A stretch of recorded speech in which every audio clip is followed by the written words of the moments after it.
Guys, may paraan tayo para free shipping at unlimited tayo araw-araw kay Shopee. Kahit lang bisis ka mag-order sa isang araw, free shipping ka pa rin. At araw-araw ka mag-free shipping kung VIP ka ni Shopee. Last year guys, nagpalibre si Shopee ng VIP. 1 month talaga, nag-subscribe ako, wala akong bayad.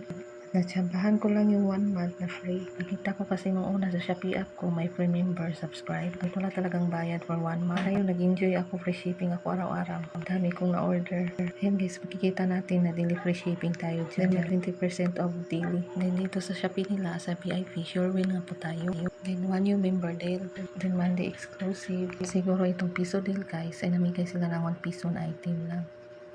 Okay guys, kayo nang bahala magbasa dyan. Dahil minsan may update din sa Shopee, biglang magbago yung iba. At scroll up natin para mabasa natin ang terms and conditions. Pinutin ko lang 12-month plan para makapili ako ng plan. Sa akin kasi 1 month lang ang pinili ko dahil 10 lang naman to. Kaya siguro naging 99 yung subscribe ko dahil nauna ako sa pag-subscribe siguro. Pero ngayon, naging 101 na siya. Pero sa 101 na monthly, tiyak marami ka nang magagamit na free shipping kada order mo. Then pagka-click natin ito ang lumabas, then buy now natin siya. Then nilagay natin ang ating Gmail account. Gmail account kasi ito na asawa ko dahil cellphone niya to. Pag nalagyan na siya ng Gmail, magre-read na ang pay. Ang payment natin guys ay GCash, hindi na nga yun mapindot. Pag naka-open na lang ganito, i-open na ang GCash. Pwede naman mag-screenshot sa QR code. Puntahan natin sa ating GCash app. Magbayad tayo doon gamit ang QR code. Pero dito, direct na lang tayo. At ayun guys, pag open natin, naka-black screen na siya, hindi makikita. Sige, hintayin na lang natin muna natin i-cancel. Kung ulitin pa natin, ganito pa rin ang makikita natin.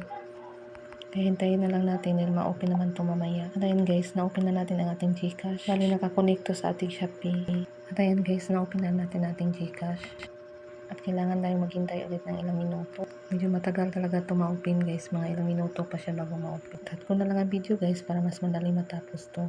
Makikita naman natin na walang laman ang aking GCash. Kung may balance ang GCash guys, makikita natin sa ibaba may nakalagay na P at yun ang pindutin natin. Success yung ating pagka-VIP. Pag nabayaran nyo na yan, automatic na kayong VIP ni Shopee. Nakita ko din ang account ko na member ako sa VIP.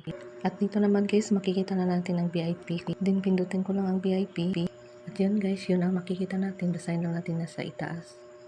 Marami talaga tayong makukuha guys pag VIP na tayo ni Shopee. Dito naman sa partner benefits, may magagamit tayo dito tulad ng Canva Pro at ChatGPT.